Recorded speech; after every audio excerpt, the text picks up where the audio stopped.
Bismillaahi Raxmaani Raxiim kusoo dhawaada cashar kale cusub dhageysta ma isku aragtay markaad hurdada sii galaysid ama kasoo toosaysid in aadan far dhaqaaji karin oo aadan hadli karin laakiin aad dareemaysid inaad soo jeedid oo wixii dhacayo aad la socotid.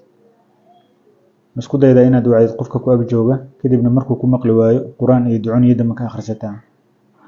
Ma dareentaa in feeraha culays kaa saaran yahay ama in lagu ceejinayo oo kale kadibna shahaadada ma isku boobtaa. Ma aragtaa muuqaalo dhalanteed iyo calwasaad leh. Ma aaminsan tahay in arrintan shaydaan iyo jinni ku lug leedahay. Haddii jawaabtu haa tahay cashirkan adigoo kugu socdaa ee ka faa'iideyso lana wadaag bulshada. Magacaygu waa Dr. Mahdi, waxaa ka mid ahay dhakhaatiirta ka howlgasha isbitaalka East End. Ciladan waxaa loo yaqaanaa curyaamida hurdada, afka qalaadna waxaa lagu yiraahdaa sleep paralysis. Waa xaalad la soo daristo dadka qaar taasoo qofku uu dareemayo markuu ka soo kaco hurdada ama markuu sii jiifan rabo. taasoo maskaxdu ay soo jeedo laakiin jirka uu weli jiifo. Waa arrin naxdinteeda leh.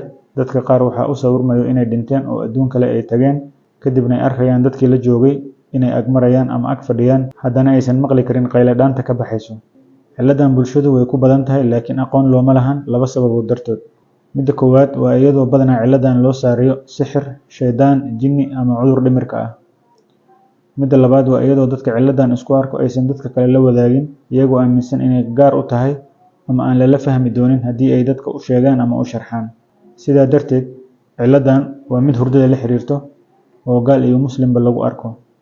Markuu qofku xaaladan ku jiro wuxuu dareemayaa cabsi siyaada ah, wuxuu isku dayayaa inuu niyadda ka qayliyo ama quraan akhristo laakiin ma awoodo oo carabkii ma dhaqaajin karo. Wuxuuna isdhahaa waad dhiman rabtaa ee ashahaado iyadana ma awoodo. Waxayna ugu sii daran tahay markay xaaladdu qofka ku cusub tahay. Wuxuu kaloo qofku dareemaa in culays ka saaran yahay feeraha oo dhulka lagu hayo ama dhuunta lagu dhagan yahay oo uu hadalka soo saari karin.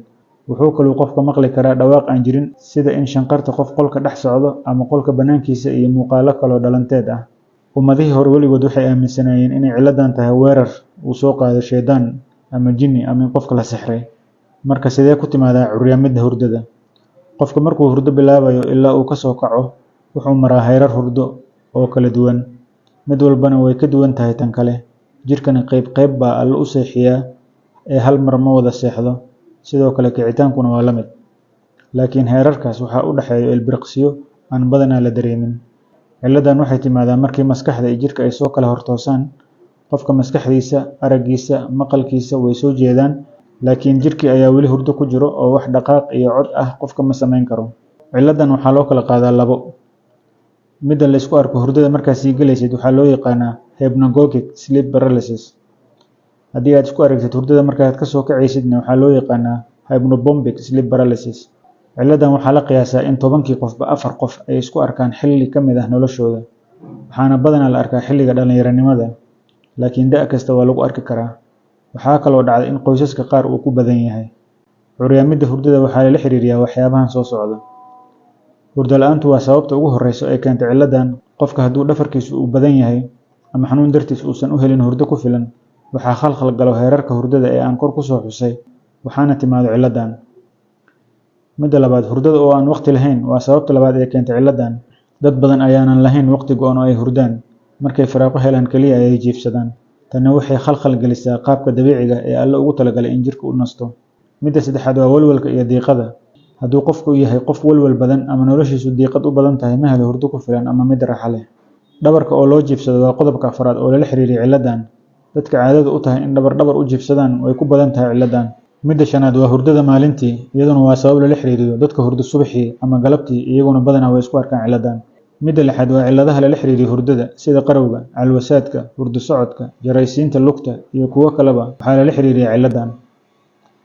Midda toddobaad waa isticmaalka maandooriyayaasha sida qaadka wuxuuna keenaa ciladan. Maxay dhibaato keeni kartaa curyaamida hurdada? Dhibaatadan qofka kuma reebto wax caafimaad darro ah laakiin waxay keentaa walwal badan, caajis maalintii oo idil iyo hurdada oo laga baqo iyadoo qofku uu suureysanayo in sidii oo kale uu dareemi doono khaasatan hadduusan fikrad ka haysan ciladan. Sidee loo daaweeyaa curyaamida hurdada? Badanaa ciladan uma baahna wax daawo ah in loo qaato waxaana muhiim ah in laga hortago waxyaabaha sababa iyo adigoo ku dadaalo waxyaabaha kugu caawin kara inaad heshid hurdo caafimaad leh. Laakiin haddii ay ciladan kugu soo laabato waxaa lagu siinayaa daawooyin kaa caawiya arrintan. ugu dambeyn rasuulkeena suuban nabadgelyo iyo naxariis korkiisa ha ahaatee wuxuuna baray ducooyin la akhristo inta aan la jiibsan ka hor. wuxuu kaloona baray in dhinaceena midig aan u seexanno iskana ilaalino inaan dhabarka u seexanno. intaasba waxay ka hortagaan cillado badan ee la arko xilliga hurdada. wuxuu kaloo rasuulkeena suuban nabadgelyo iyo naxariis korkiisa ha ahaatee noo sheegay inaysan habboonayn waqtiyada qaar in la jiibsado sida subaxii hore iyo salaada casir kadib. xilliyadaas oo badanaa la isku arko cilladan. halkaas ayaan kusoo gabagabeynaya cashirkeena maanta. wixii su'aalaha fadlan noogu reeb qaybta commentiska ee muuqaalkan. waana mahadsantihiin.